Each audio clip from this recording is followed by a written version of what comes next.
Welcome to June 27th. I'll start from 2017, work back to 2014, and take things from there. Some things should not happen, but they do. Dan Andrews deserves credit for working on level crossings. He's replacing level crossings where railway lines and roads meet and engineering solutions so that traffic is separated from the rail lines. This means fewer accidents. It is not Andrews' idea. Napthine's Liberal government and Baillieu initiated the program and set in motion what is being done now. Andrews' government is doing it badly, inconveniencing commuters and spending big, creating a large bureaucracy to do it. But in doing it badly, Andrews gets credit for the work.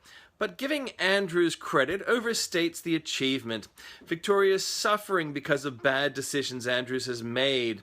People are not safe and do not feel safe at home, at work, or at recreation activities. The only place with rising employment is public service bureaucracy. Business costs are rising and power is no longer reliable. Thanks to Andrews' government's decisions last year, wholesale electricity prices are rising as much as 5 times what they were last year, from 4 cents a kilowatt hour to 20 cents a kilowatt hour. Retail is worse and the baseload provision is compromised without Hazlewood.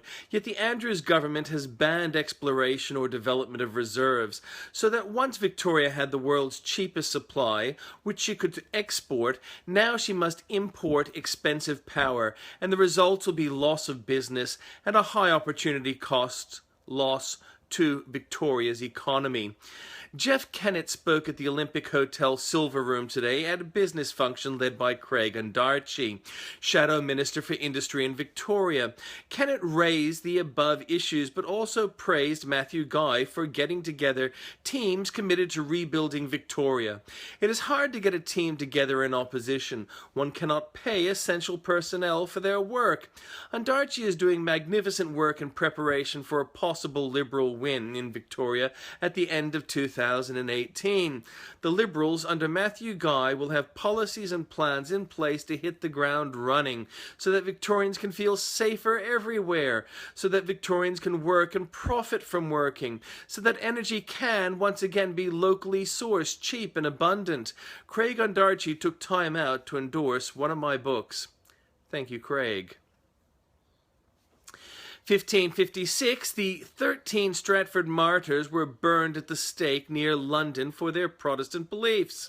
1743, War of the Austrian Succession, the Battle of Dettingen on the battlefield in Bavaria. George II personally led troops into battle, the last time that a British monarch would command troops in the field.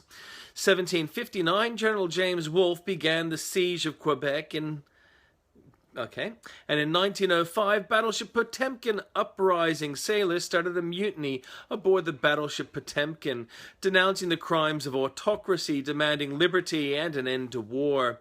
1941, Romanian government forces, allies of Nazi Germany, launched one of the most violent pogroms in Jewish history in the city of Iași, Romania, resulting in the murder of at least 13,266 Jews. 1954, the 1954 FIFA World Cup quarter-final match between Hungary and Brazil, highly anticipated to be exciting, instead turned violent, with 3 players ejected and further fighting continued after the game.